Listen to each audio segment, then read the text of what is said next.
So, with that being said, it is good to have a well balanced portfolio to make sure you're maximizing the potential of it, Yep. minimizing the downside risk, Mm-hmm. and mitigating the risk, Right. right?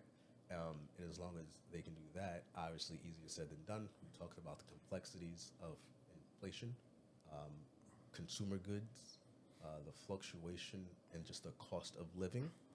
Um, it does take work, time, and attention. But what they should not do, what we shouldn't do as a population, is ignore what's actually happening. Now, for those people that have, let's say, a 401k, maybe they don't have a pension, which that's most people that we run into, Correct. and they feel like they're going to run out of money. Let's say that whole 4% rule just doesn't apply. Maybe they have kids in college, grandkids, whatever expenses it is that they have, and they feel like they're going to run out of money. I'm sure that you have run into that. I mean, I see it every single day myself. We've seen it before together. But like, what's your advice on that? There is an adage that says, if you do what you love, it's not work. Mm-hmm. So if you have your calculator out and it says and it shows and it's confirming that you're going to run out of money, Mm-hmm. figure out something that you're passionate about now. Mm-hmm. It doesn't matter if you're 60, 70. Denzel Washington is still an actor. Morgan Freeman is still an actor. They're like 90. Warren Buffett is still at work. That's He's true. at 90. If you find something that you love doing, it doesn't feel like work. Mm-hmm. So passion projects,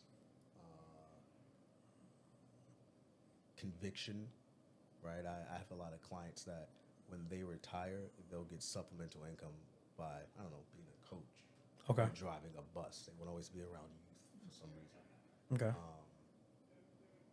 That would be the biggest advice, right? Don't sit there and sulk, because if you have regrets, that means you should have never done it to begin with. But you don't have regrets because you want to do what Right. you want to You do can at just the time you want find to other do it, ways. Yeah. right? So we can't be resentful of information that we're learning now that you couldn't apply to back then. I mean, but there also are vehicles where you can turn their 401k into like a pension, Sure. like and guaranteed income. yeah, like to we were create that talking guaranteed about. income that will So last them for forever. individuals that want to get that safety net, that are in the position that can potentially, take risk off the table, because that's what that's called, Right. risk off. There are things called annuities that you can, if you work for the city, you got the tax shelter annuity, you got the 403Bs. You put money in now, they'll give you a defined benefit later on. Right.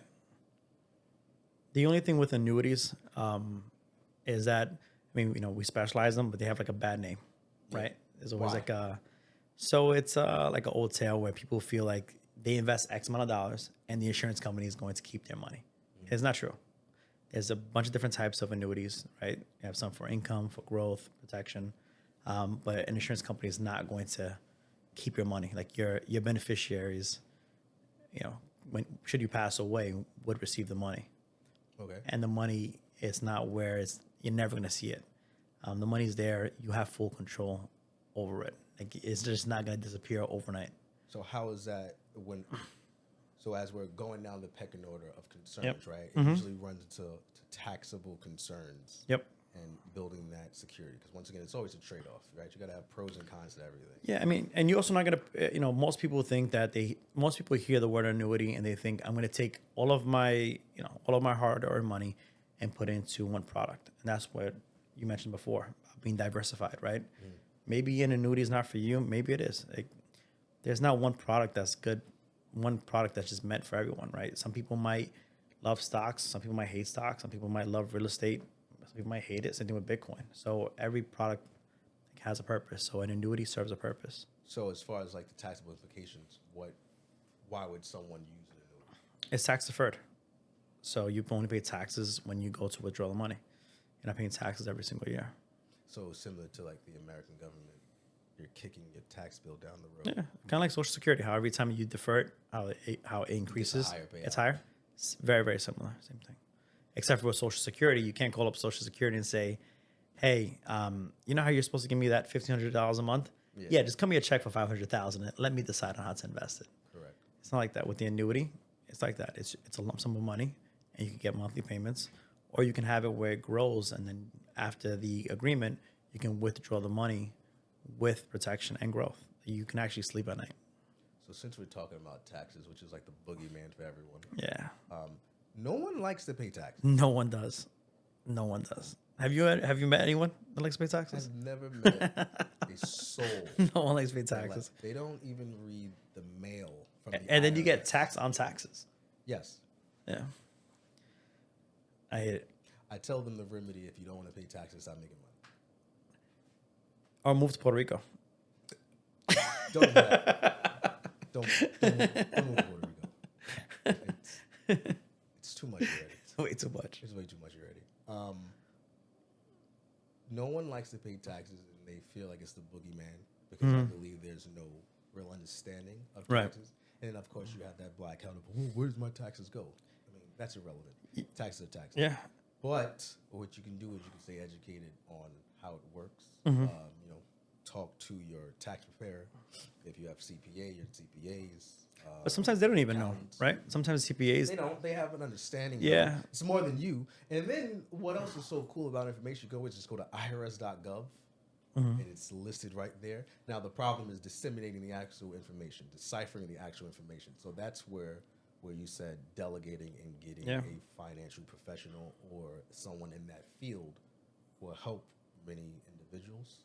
For sure. I do not have the time to figure out my circuit breaker because I am not an electrician. Absolutely. So I call an electrician. And the last thing you want to do is just to save money, end up. Exactly. Right. Causing a just disaster. Like you said about a plumber, right? Right. Sometimes you just gotta defer, guys. You just gotta defer, and it's Yeah. okay. It's not like you're punting on the situation. It's actually Absolutely. like you're a head coach and you're talking to your coordinators, right? You're a teacher and you're speaking to your para. You're a foreman and you're delegating to your underling. So if people, because people know, right? I mean, it's like you don't need to hire a personal trainer to know what you should and shouldn't be eating, right? Correct. Same thing, I guess, with with let's say with us in the financial world. People know, okay, I don't have time to watch the market. I don't know what trends are going on, but yet they still choose to do it themselves. So like, why do you think people don't choose to work with a financial professional as much as they should? Well, it always comes down to three things. Either you don't have the time to do it, which we Right. covered. Most people don't have the time. You give 40 hours a week to your employer. You probably do overtime, maybe 10, 20 hours a week. Then you also have to sleep, let's say on an average of 8 hours a day. Right. And then you probably have other obligations like, I don't know, traffic and transportation, which is really annoying, right? Family time, all that stuff. Family time, all that stuff in between. Money is usually the second biggest factor, where you think you're saving money by doing it yourself, Right. but really you're taking up more of the precious time that you don't have to waste, right? So we talked about the Mark Wahlbergs of the world. We talked about other high-functioning professionals and successful businessmen, right? They usually delegate. If you don't have the means to delegate and you don't have the time to do it yourself, Right. you may feel like you're in a pickle. So if you feel that way, long-term strategies usually work out best because it's something called reverting to the means Right. or the law of averages. So if you just plan for the long term, you can mitigate everything in between Right. until you can get to a situation where you can then maybe consult a CPA. And I'm not saying like go out and hire an accountant. That's not what I'm saying. You don't have to hire anyone, right? You can go to YouTube. Great. YouTube will give you a lot of information.